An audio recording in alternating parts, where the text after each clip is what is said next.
Hey everyone, I'm Jessica, and today I want to talk about a solo RPG that I played that actually is not designed as a solo RPG, but it was a really memorable experience. I just found my adventure log about it and as well as the map that I made, so I figured here's a good time to talk about something interesting, and that is Riverbend. This one, I have not seen much about it at all. It is called Riverbend Fishing Adventures, and I remember I picked this up solely based on the cover and the fact that it looked like you actually went fishing, which you do. There's, I think these are the same, but inside there's these spreads that you actually drop dice on to fish. But that wasn't the main thing that kind of drew me to this. I wanted to go on a little bit of a fishing adventure as a solo character, and I said, this seems like a cool way to do that.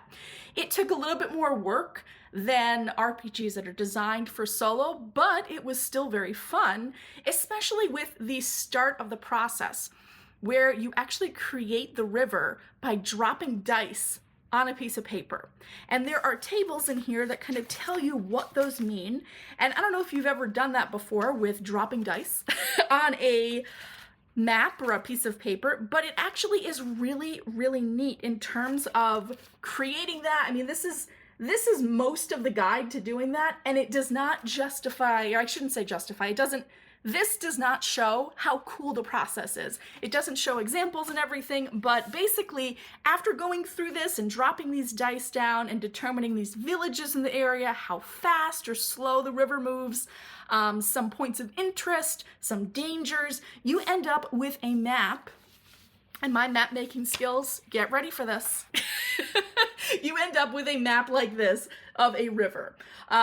Again, I don't have great map making skills, but this was enough to kind of give me the setting that I was going to be exploring and going through and kind of setting things up to have an adventure. That was really cool, and I wish that there were more RPGs that did this with maps. And I probably just need to keep an eye out for those. But that's a cool process of just dropping a bunch of dice, seeing how they land, and then just that randomness of not just what the dice roll is, but how close they are in relation to each other and creating these different elements. It's really neat.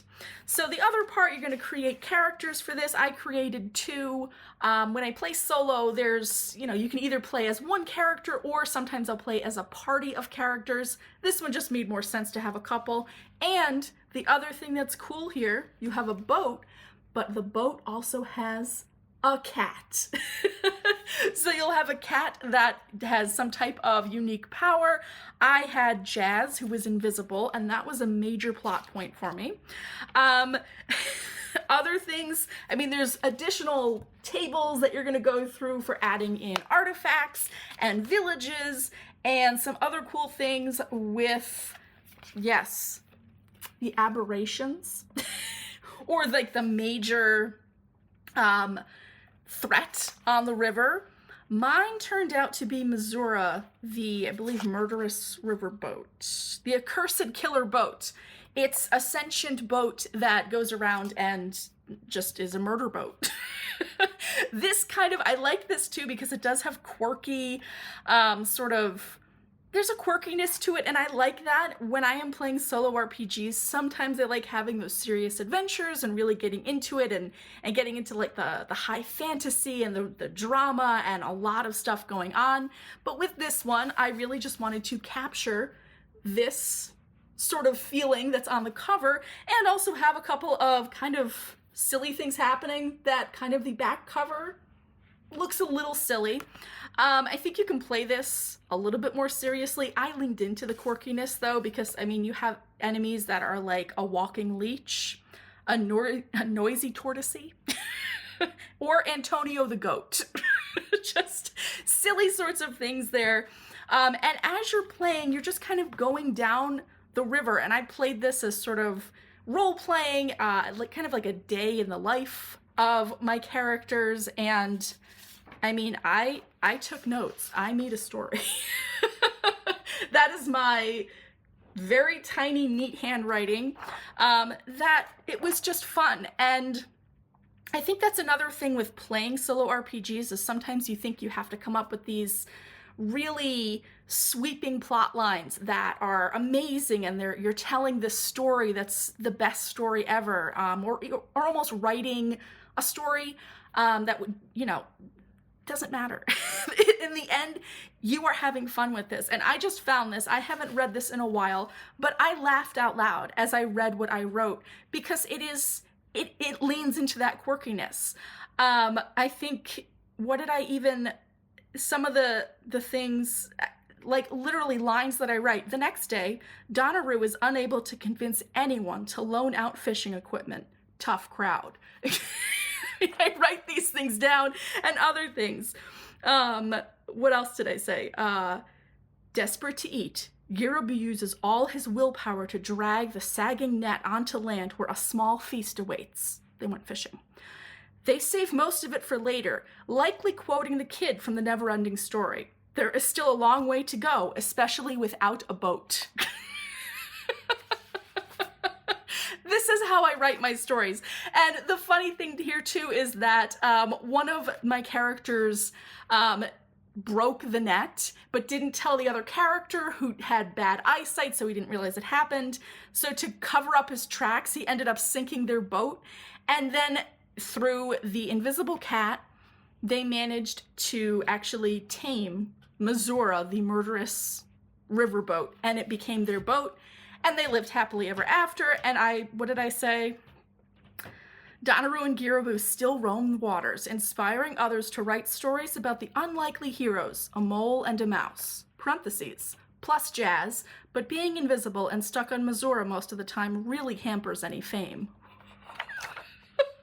I don't even know. I write these things, but that's just what I do. That's what solo RPGs really are for, is having fun, creating a story that really is just for you.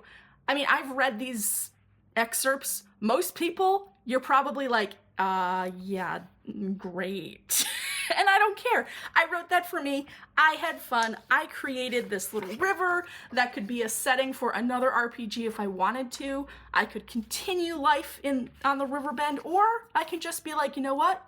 I had a fantastic time with this. This is a small RPG, and it's a great little book that has, I think the rules were a little confusing. I do remember having to read through and kind of flip back and forth to actually figure out, wait, how do I do that? What am I doing?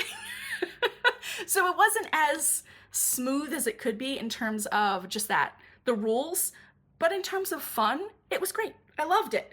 So that is an example of what you can do with solo RPGs. I should also note that I keep a whole bunch in this, if you've ever played Charterstone by Stonemaier Games, that's a game you usually play through. It's a campaign style, and then a lot of people will recycle it. I kept the box for the cards, and inside mine, I have a full collection. It looks like this. This is a full collection of Once Upon a Time, the storytelling card game, all the cards. So there's cards that look like this, and there's different types of, what are these? Not themes, but categories. Words today. There's all different ones in here. Just that sort of, I pull those to kind of give me a little bit of it gives me ideas for telling these stories, and it's fun. And that is one of the big things that kind of adds to solo RPGs for me. That is what I use to actually challenge me to kind of make sense of what's going on and write about what's going on, versus just making things up and going with that. But that, again, is fun in the land of solo RPGs and Riverbend. As always, thanks so much for watching, and I hope you get some fun solo RPGs to your table soon. Thanks again. Bye!